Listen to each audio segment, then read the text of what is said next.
દક્ષિણ ગુજરાતના ખેડૂતોએ પોતાની વિવિધ માંગણીઓના મુદ્દે સરકારને ઘેરવાની રણનીતિ બનાવી છે। ઓલપાડના વડોલી ગામે વહેલી સવારથી જ 23 ખેડૂત સંગઠનોના આગેવાનો અને કાર્યકરો એકત્ર થયા હતા। ટ્રેક્ટર પર બેનરો અને સૂત્રોચ્ચાર સાથે મોટી સંખ્યામાં ખેડૂતો એકત્ર થતા માહોલ ગરમાયો હતો। ખેડૂતોની આ ટ્રેક્ટર રેલી હાલ ભરૂચના હાંસોટ માર્ગ પરથી પસાર થઈ રહી છે અને આવતીકાલે તે ગાંધીનગર પહોંચશે। આંદોલનકારી ખેડૂતોનું સ્પષ્ટ કહેવું છે કે સરકાર તેમની સમસ્યાઓને લઈને ગંભીરતાથી લઈ રહી છે ને જ્યારે છેલ્લા લાંબા સમયથી તેઓ રજૂઆતો કરી રહ્યા છે પરંતુ પરિણામ શૂન્ય છે અને જેના કારણે હવે ખેડૂતો એક જૂથ લઈને ગાંધીનગર પહોંચીને પોતાનો અવાજ બુલંદ કરવા માંગે છે। સરકાર આ રેલીને કેવી રીતે પ્રતિસાદ આપે છે અને શું આંદોલન પહેલા કોઈ વાટાઘાટો થાય છે કે તે હવે જોવું રહ્યું। દક્ષિણ ગુજરાતના ખેડૂતોની ગાંધીનગર કૂચ થવા જઈ રહી છે, જેમાં 23 ખેડૂતો સંગઠનોની મોટી ટ્રેક્ટર રેલી યોજાવા જઈ રહી છે, જેમાં ઓલપાડના વડોલીથી ખેડૂતો રવાના થયા છે। 120 ટ્રેક્ટર અને 200 કારનો કાફલો છે દોડાવવામાં આવ્યો છે, જેમાં 5 માંગણીઓ સાથે આરપારની લડાઈ થઈ રહી છે।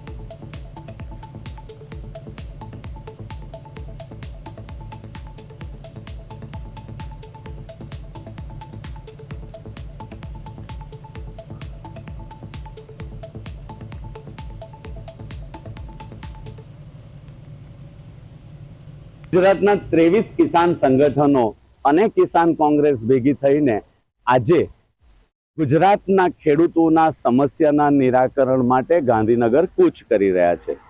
1 જૂન 15 જૂન આવતીકાલે અમે લગભગ ગુજરાતભરમાંથી જે અમારી કિસાન સંઘર્ષ સમિતિ અને કિસાન કોંગ્રેસ દ્વારા જે આયોજન કરવામાં આવ્યું છે એમાં 1111 ટ્રેક્ટર અને ખૂબ મોટી સંખ્યામાં સમગ્ર ગુજરાતનો ખેડૂત ભેગો થઈને પોતાની 5 માંગણીઓ રજૂ કરવા સરકાર સમક્ષ જઈ રહી અને 1111 ટ્રેક્ટરનું મિનિમમ આહવાન કર્યું છે અને સુરત જિલ્લામાંથી 65 ઉપર ટ્રેક્ટરો થઈ ચૂક્યા છે અને દક્ષિણ ગુજરાતમાંથી ટોટલ 150 જેટલી કારો પણ આમાં ભાગ લેવા જઈ રહી છે।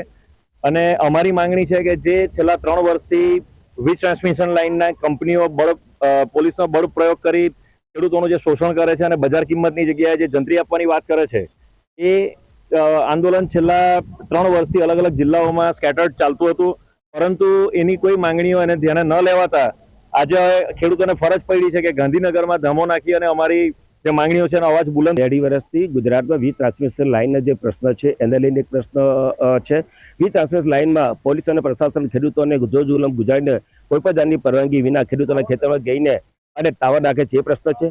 બીજો પોષક ભાવ ખેડૂતો નથી મળતો, પશુપાલકોને દૂધના ભાવ નથી મળતા અને જે નકલી ખાતર બિયારણ અને ખાતરની અછત છે અને જમીન માપણીના જે પ્રશ્નો છે એને લઈને ગુજરાતભરના ખેડૂતો ગાંધીનગર પોતાની 1111 ટ્રેક્ટરો લઈને પોતાની વાટ લઈને ગાંધીનગર। આમ તો આ કૃષિ પ્રધાન દેશ અને કૃષિ પ્રધાન દેશમાં ખેડૂતોની ચિંતા થવી જોઈએ, પરંતુ કમનસીબી એ છે કે આ દેશમાં ખેડૂતોની ચિંતા કરનારું કોઈ નથી। પણ આ જે નેતાઓ છે પોતાના રાજ રમતમાં ખેડૂતોને પીસી નાખ્યા છે। જે રીતના આપ દ્રશ્ય જોઈ રહ્યા છો, ખાસ કરીને જે ખેડૂતો છે આવતીકાલે ગાંધીનગર પોતાની 5 માંગ લઈને આ ખેડૂતો છે તે જવાના છે।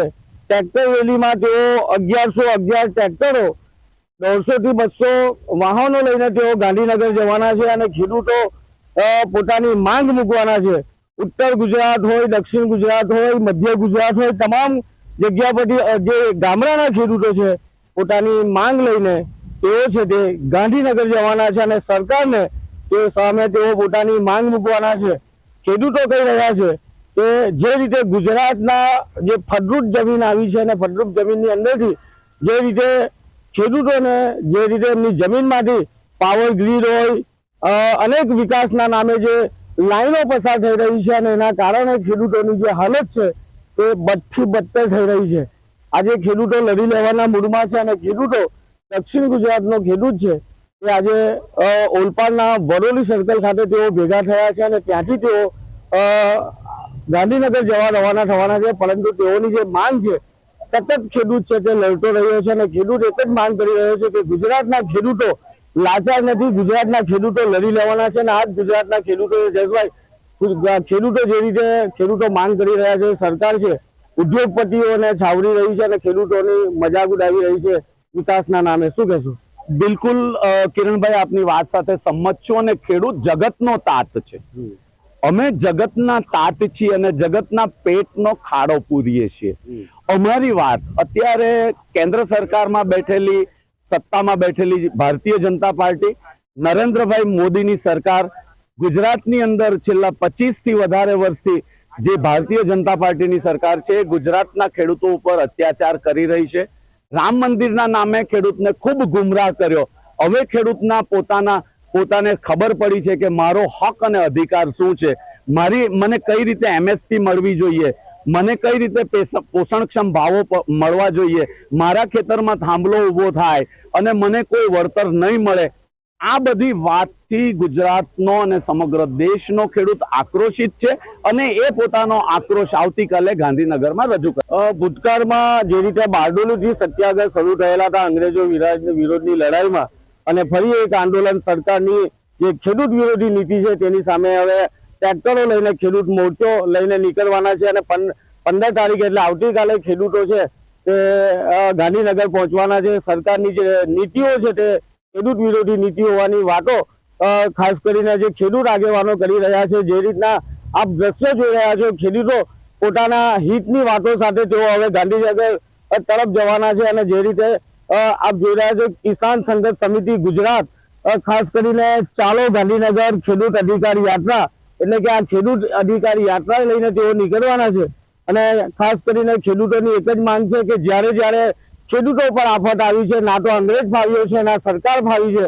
કારણ કે ખેડૂતો જ્યારે પાયમાલ થઈ જતા હોય, ખેડૂતો જમીન વિહોણા બનતા હોય છે, ત્યારે ગમે તેવો ચમનબંધીની સરકાર હોય છે તે જમીન દોષ થઈ જતી હોય છે. અને આ ખેડૂતો આજે એક જૂથ સાથે ગુજરાતનો ખેડૂત છે તે રસ્તા પર આવી ગયો છે અને ટ્રેક્ટર લઈને ગાંધીનગર પર તેઓ જવા નીકળ્યા છે. અને તેઓ કહી રહ્યા છે કે આ સરકારો ખેડૂત વિરોધી નીતિ લાંબો સમય ચાલવાની નથી અને ખેડૂતો એક જ માંગ કરી રહ્યા છે કે કૃષિ પ્રધાન દેશ છે તો ખેડૂત હિતની નીતિ બનાવવી જોઈએ. આ ઉદ્યોગ હિતની જે નીતિઓ છે તે ખેડૂતોને પરેશાન કરી રહી છે. આવનાર સમયમાં વિકાસના નામે જે સરકારો છે તે ખેડૂતને કચરી નાખવાનો જે પ્રયાસ કરી રહી છે તેની સામે હવે ખેડૂતોએ બાણી ચલાવી છે અને આવનાર સમયમાં ખેડૂતો લડી લેવાના મૂડમાં છે. જો ખેડૂતોને ન્યાય નહીં મળે, ખેડૂતોને યોગ્ય વળતર ના મળે, પોષણક્ષમ ભાવ ના મળે તો ખેડૂતો રસ્તા પર પણ ઉતરશે. જે રીતે ખેડૂતો હાલ ગાંધીનગર જઈ રહ્યા છે, સરકાર માટે આ ચીમકી છે કે આ શાંત ખેડૂત પોતાના ઘર અને પરિવારની ચિંતા કરતો, દેશની ચિંતા કરતો ખેડૂત, જો તમે એની ચિંતા ના કરી તો તમારી ચિંતા કરવા વાળું કોઈ રહેવાનું નથી. કારણ કે ખેડૂતો જ્યારે રસ્તા પર ઉતરે છે ત્યારે ભલભલી સરકારો વિખેરાઈ જતી હોય છે. કિરણસિંહ ગોહિલ, પ્રદેશ 24 ગુજરાતી.